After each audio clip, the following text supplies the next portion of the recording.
ایک مرتبہ آپ صلی اللہ علیہ وآلہ وسلم اپنے گھر تشریف لائے۔ اس وقت سیدہ عائشہ رضی اللہ عنہ پیالے میں پانی پی رہی تھی۔ آپ صلی اللہ علیہ وآلہ وسلم نے دور سے فرمایا، حمیرہ میرے لیے بھی کچھ پانی بچا دینا۔ ان کا نام تو عائشہ رضی اللہ عنہ تھا، لیکن نبی کریم صلی اللہ علیہ وسلم ان کو محبت کی وجہ سے حمیرہ فرماتے تھے۔ اس حدیث مبارکہ سے پتہ چلتا ہے کہ ہر خاوند کو چاہیے کہ وہ اپنی بیوی کا محبت میں کوئی ایسا نام رکھے جو اسے بھی پسند ہو۔ ایسا نام محبت کی علامت ہوتا ہے، اور جب اس نام سے بندہ اپنی بیوی کو پکارتا ہے تو بیوی کرب محسوس کرتی ہے، اور یہ سنت ہے۔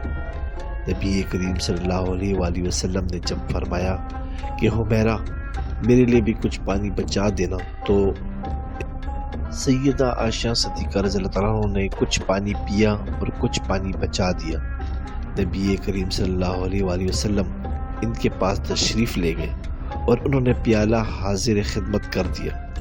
حدیث پاک میں آیا ہے کہ جب نبی کریم صلی اللہ علیہ وآلہ وسلم نے وہ پیالہ ہاتھ میں لیا اور آپ صلی اللہ علیہ وسلم پانی پینے لگے تو آپ رک گئے، اور سیدہ عائشہ صدیقہ رضی اللہ عنہ سے پوچھا، حمیرہ تو نے کہاں سے لب لگا کر پانی پیا تھا؟ کس جگہ سے منہ لگا کر پانی پیا تھا؟ انہوں نے نشاندہی کی کہ میں نے یہاں سے پانی پیا تھا۔ حدیث پاک میں آیا ہے کہ نبی کریم صلی اللہ علیہ وسلم نے پیالے کے رخ کو پھیرا اور اپنے مبارک لب اسی جگہ پر لگا کر پانی نوش فرمایا۔ خاوند اپنی بیوی کو ایسی محبت دے گا تو وہ کیوں اپنا گھر آباد نہیں کرے گی؟ اب سوچئے کہ رحمت للعالمین تو آپ صلی اللہ علیہ وآلہ وسلم کے ذات مبارک ہے، آپ سید الاولین و آخرین ہیں۔ اس کے باوجود آپ صلی اللہ علیہ وآلہ وسلم نے اپنی اہلیہ کا بچا ہوا پانی پیا۔